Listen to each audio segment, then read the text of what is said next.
ভাই আপনার কি মনে হয় নোয়াখালীর মানুষের টাকার অভাব আছে? নোয়াখালী মানুষ ছেঁচড়া, আপনার বিপিএল আসবে, সে 100 কোটি টাকা দিবে, 200 কোটি টাকা এখান থেকে নিয়ে যাবে। আমরা নাকি দুইটা চামচা নিয়ে চলে আসি। হোয়াট ইজ চামচা ভাই? চামচা কারে বলে? নোয়াখালীর সাথে সবচাইতে বেশি মানে আপনার তুঙ্গে থাকবে হচ্ছে যে বরিশাল, নোয়াখালী বরিশাল। এই যে বাজে অবস্থা, এই যে নোংরামিটা, এটা অন্তত পক্ষে বন্ধ হবে। যেমন একটা জিনিস আমি বলতে চাই, বরিশালের কথা বলি আপনাকে, যদি আমি স্পেসিফিক্যালি বলি, বরিশাল কিন্তু তাদের যে টাকাটা এবং ব্যাংক গ্যারান্টি থেকে শুরু করে সব কিছু, প্লেয়ারদের পেমেন্ট থেকে শুরু করে, ম্যানেজমেন্ট থেকে শুরু করে সব কিছু সুন্দর একটা অবকাঠামোর মধ্যে দিয়ে কিন্তু তারা যাচ্ছে। কিন্তু এই ধারাবাহিকতায় কিন্তু অন্য কোনো দল এদেরকে ফলো করতেছে না। তদ্রূপ যদি বিপিএলে আমাদের নোয়াখালী দল আসে, আমাদের নোয়াখালীর ভাই টাকার কোনো অভাব নেই। আমরা আসলে এখানে ইনকাম করার জন্য আসি না। নোয়াখালীর বিপিএল দল এখানে ইনকাম করার জন্য আসবে না। এখানে নোংরামিটা দূর করার জন্য, টিকিট কালোবাজারিটা দূর করার জন্য, সিন্ডিকেট দূর করার জন্য, বিপিএলের যে বহির্বিশ্বে আমাদের যে মানে মান ক্ষুণ্ণ করতেছে যে ম্যানেজমেন্টগুলো, বিভিন্ন এই কিছু দল আছে, বিভাগীয় যে দলগুলা যেগুলা বিসিবিতে নাম লেখাইছে, এগুলা যে আমাদের মানে বিপিএলে তো দুর্নাম করতেছে, এটা দূর করার জন্য আমাদের এই যে চাটখিলের ভাই, আমাদের নোয়াখালী রয়্যালস এখানে আসতেছে মূলত এই জন্য। ভাই আপনার কি মনে হয় নোয়াখালীর মানুষের টাকার অভাব আছে? নোয়াখালী মানুষ ছেঁচড়া, আপনার বিপিএলে আসবে, সে 100 কোটি টাকা দিবে, 200 কোটি টাকা এখান থেকে নিয়ে যাবে। এই মেন্টালিটি নিয়ে নোয়াখালী মানুষ চলে না। এই মেন্টালিটি নিয়ে আমরা বিসিবিতে আসিও নাই। সবচাইতে ধনী জেলা এবং সবচাইতে ব্যালেন্সযুক্ত জেলা হচ্ছে যে আমাদের নোয়াখালী। ওই নোয়াখালীর লোক তো ওই মেন্টালিটি নিয়ে আসে না বিসিবিতে 100 কোটি টাকা ঢালবো, আমি 200 কোটি টাকা এখান থেকে প্রফিট করে নিয়ে যাব।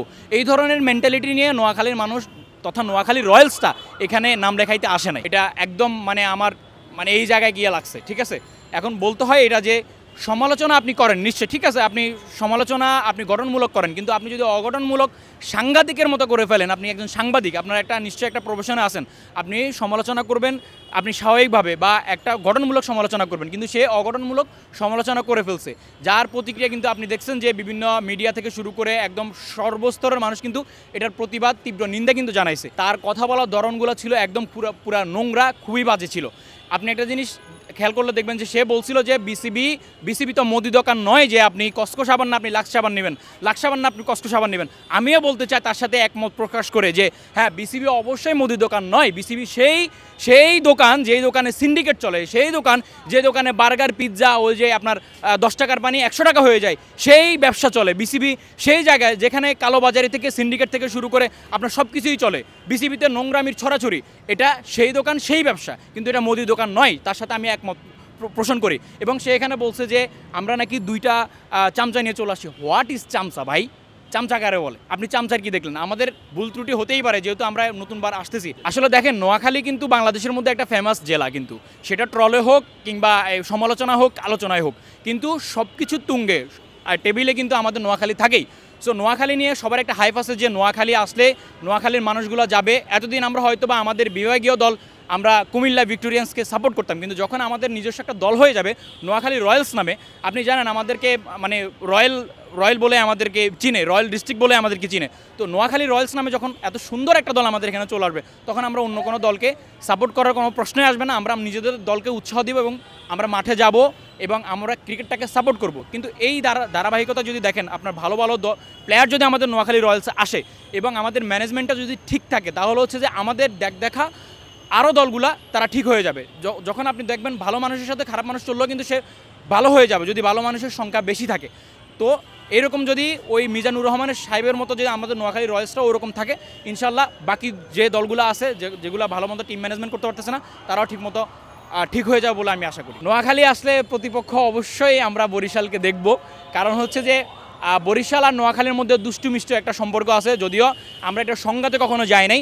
আমাদের আলোচনা শুধু মুখে মুখে হয় এবং এটা একটা ভালোবাসা। যেমন দেখেন, নোয়াখালী দল যদি আসে, নোয়াখালীর সাথে সবচাইতে বেশি মানে আপনার তুঙ্গে থাকবে হচ্ছে যে নোয়াখালী বরিশাল নিয়ে মানুষে অনেক বেশি ট্রল করছে। আবার নোয়াখালী বরিশালের মধ্যে কিন্তু বন্ধুত্বপূর্ণ অনেক ভালো সম্পর্ক কিন্তু আছে, আপনি দেখতে পারবেন।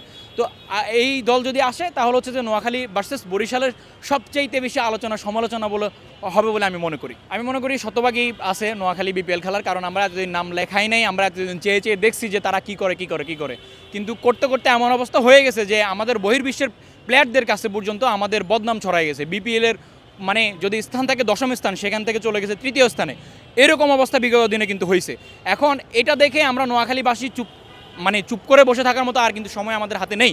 আমরা অবশ্যই এই বিসিবিতে আসতে হবে এবং বিপিএল আমরা নাম লেখাইছি এই জন্য যাতে বিপিএলের অবকাঠামোগুলো উন্নত হয় এবং বিপিএল আমাদের প্লেয়ারের মান থেকে শুরু করে ম্যানেজমেন্ট থেকে শুরু করে টিকিট কালোবাজারি থেকে শুরু করে সব কিছুই যাতে স্বাভাবিক অবস্থায় ফিরে আসে, সুন্দর করে যাতে আমাদের বিপিএলের নাম সুনাম সারা বিশ্বে ছড়িয়ে পড়ে এবং আমাদের কোনো একটা বাহিরের ইন্টারন্যাশনাল প্লেয়ার যাতে আর বলতে না পারে যে বিসিবিতে এসে আমাদেরকে রুম তালাবদ্ধ করে রাখছে, আমরা পেমেন্টের জন্য রুমে তালা আটকা রাখছি, এই করছি সেই করছি, এগুলো যাতে আর কোনো ধরনের ঘটনা পুনরাবৃত্তি না হয় সেজন্যই আমরা এখানে আসছি। অবশ্যই আমরা শতভাগ নিশ্চিত আমরা এটা বলতে পারি যে আমরা নেক্সট বিপিএলটা আমরা ইনশাল্লাহ খেলবো। সর্বশেষ সায়েন্স গ্লোবাল তথা নোয়াখালী রয়্যালসের যে মালিক কর্তৃপক্ষ যারা আছেন তাদের সবাইকে আমরা আমাদের নোয়াখালীবাসীর পক্ষ থেকে তথা হাজারো ক্রিকেট প্রেমী ভক্তদের পক্ষ থেকে আন্তরিক শুভেচ্ছা ও অভিনন্দন।